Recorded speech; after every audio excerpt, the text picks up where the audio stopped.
Så frågan är bara, vad behöver man uppoffra för att kunna uppnå en helt annan livskvalitet?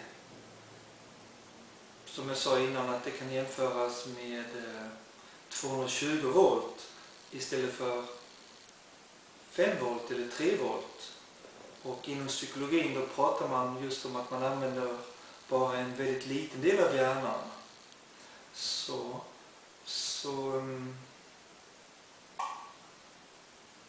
jag har jobbat med mig själv i många år och jobbat med grupper och utbildning, kursverksamhet, coaching i väldigt många år.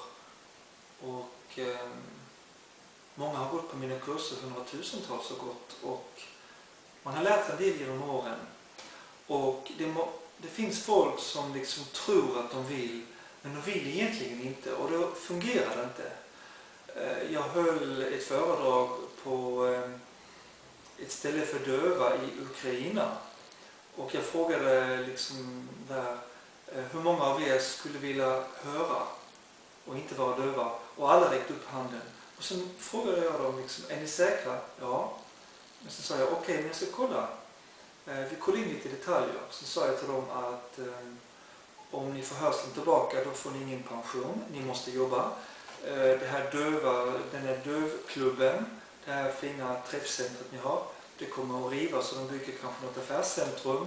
Folk de snarkar, de pratar skit. Det är en massa ljud på gatan på helgerna. Och ja, ni får inte gratis buss och tåg längre. Så. Men ni hör. Hur många skulle egentligen vilja höra? Och det var ingen som räckte upp handen. Ingen ville höra egentligen. Så ofta kan man liksom lura sig själv. Man tror att man vill ha någonting. Va? Till exempel om du får 220 volt. Då är det inget lidande.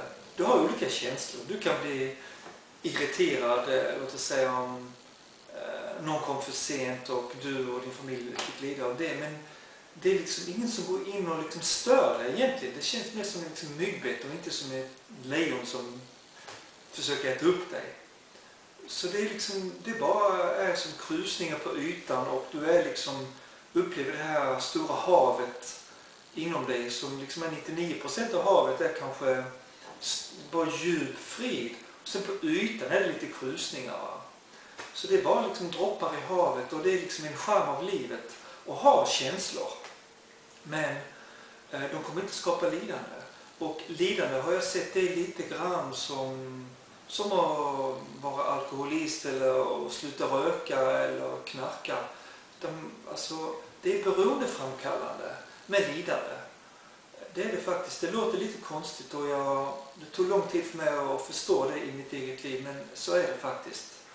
Och det är också lite beroendeframkallande att gnälla och skylla på andra och så vidare. Men när hjärtat sjunger, när du liksom känner dig liksom uppfylld av någonting vackert, då är det helt onaturligt att göra så. Det är som det är onaturligt för en ros att stinka. Det kanske liksvampar gör, eller röksvampar, men inte en ros.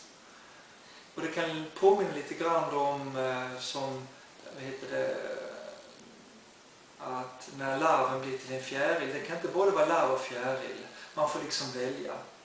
Så det är möjligt att leva i 220 volt, det vill säga det är ett tillstånd där liksom du känner dig totalt levande.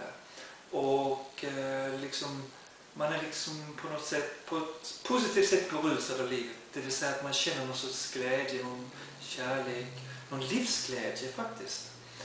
Som är helt spontan när sinusorganen har full energi. Det jag kallar 220 volt. Och då är liksom bara genom att andas eller äta gröt eller bröd med vatten på fängelse. Det ger någon sorts oskuldsfull livsglädje. Så det man egentligen behöver, det är att man behöver att uppskatta det. Man behöver att vilja ha det, alltså seriöst vilja ha det. Det ska vara en prioritet för dig. Och det är det inte för alla. Man är ju så olika, va. Så om det här är bland dina högsta prioriteter, det här med livskvalitet, då kommer liksom resan att bära frukt. Resan med att rensa bort det som hindrar dig att leva i det här tillståndet.